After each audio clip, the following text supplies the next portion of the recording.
Bismillahirrahmanirrahim. Assalamualaikum warahmatullahi wabarakatuh.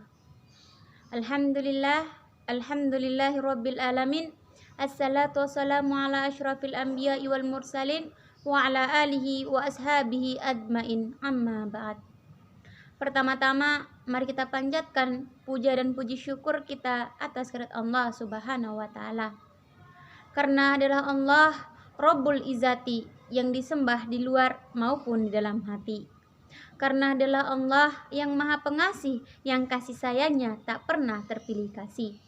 Dan dialah Allah yang maha perkasa, yang perkasaannya tak pernah terrekayasa.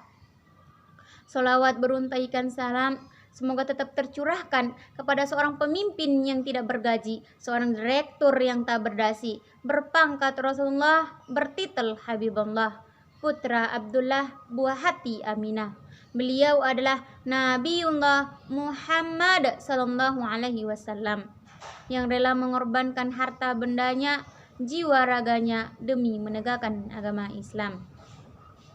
Hadirin wal hadirat rahimakumullah.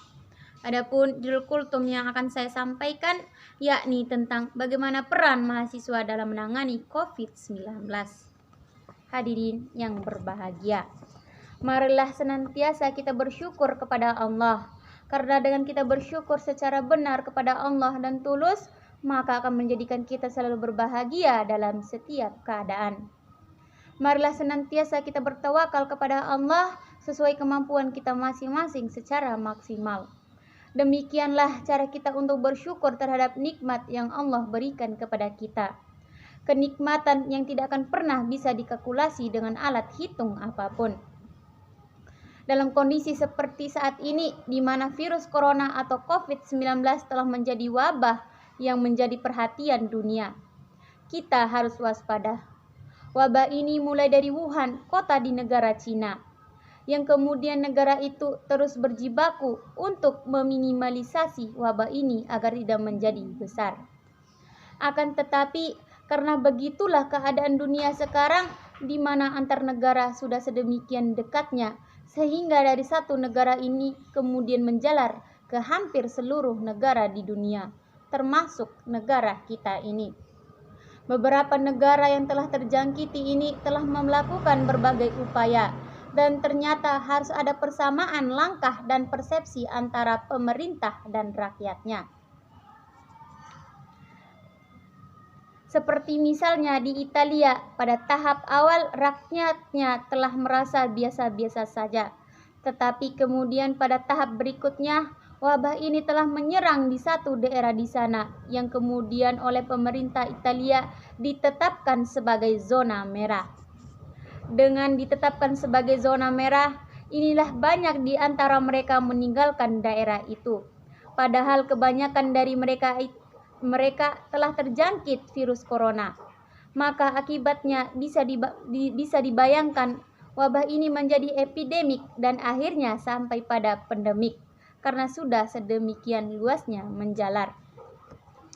Begitulah akhirnya mereka baru menyadari setelah merasa kewalahan terhadap penyebaran virus ini yang begitu cepatnya. Islam mengajarkan untuk kita mengambil langkah antisipatif terhadap virus seperti corona ini. Dari Abu Hurairah radhiyallahu anhu berkata, Rasulullah shallallahu alaihi wasallam bersabda, tidak ada adwah atau penyakit menular, tidak ada tiarah atau merasa sial, tidak ada hama atau burung hantu, tidak ada syafar atau sial di bulan syafar. Dan larilah dari penyakit kusta atau lepra sebagaimana engkau lari dari singa. Hadis riwayat Bukhari. COVID-19 merupakan penyakit yang dapat menyebar dengan cepat dari satu orang ke banyak orang lainnya, dan begitu seterusnya. Maka diperlukan langkah antisipatif agar virus ini tidak menjadikan semua orang terjangkitnya. Dalam hadis di atas, Rasulullah SAW mengajarkan untuk kita lari dari penyakit zubzam atau kusta seperti larinya kita dari kejaran singa. Di antara upaya kita terhindar adalah dengan cara mengisolasi diri dan keluarga kita, sehingga semua aktivitas sehari-hari yang sudah berjalan biasa jadi dihentikan seketika sampai keadaan sudah dinyatakan aman dan virus ini sudah tidak terjangkit salah seorang pun. Dalam kaidah usnul disebutkan menolak atau mencegah kerusakan lebih utama dari menarik manfaat kebaikan. Yakni jika kita dihadapkan pada mafsadah dan masalah, maka yang harus didahulukan adalah mencegah terhadap mafsadah yang ada. Karena mafsadah dipastikan membawa mudarat atau sesuatu yang membahayakan. Siapa lagi jika dihubungkan dengan kepentingan masyarakat luas. Maka disinilah peran mahasiswa atau pemuda diterapkan untuk menjadi agent of change, yaitu pihak yang mendorong terjadinya transformasi dunia ke arah yang lebih baik melalui efektivitas, perbaikan dan pengembangan melalui teknologi, gencarkan, ajak dan galangkan edukasi semasif mungkin, himbau sesering mungkin tindakan-tindakan pencegahannya. Jelaskan dan ingatkan selalu pentingnya stay at home. Jadilah relawan bagi sekitar yang membutuhkan dukungan makanan dan obat dengan tetap. Menjaga prinsip pembatasan sosial.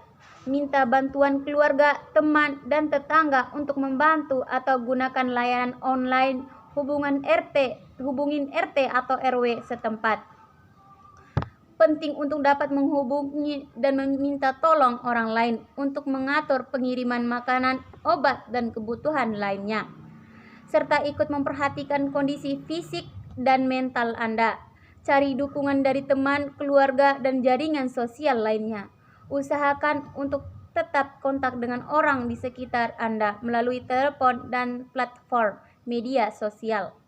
Menurut data Badan Statistik atau BPS, jumlah pemuda Indonesia mencapai 64,19 juta jiwa.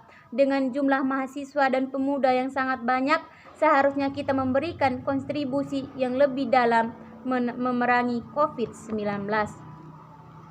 Dalam hadis yang Rasulullah SAW bersabda dari Abu Hurairah radhiyallahu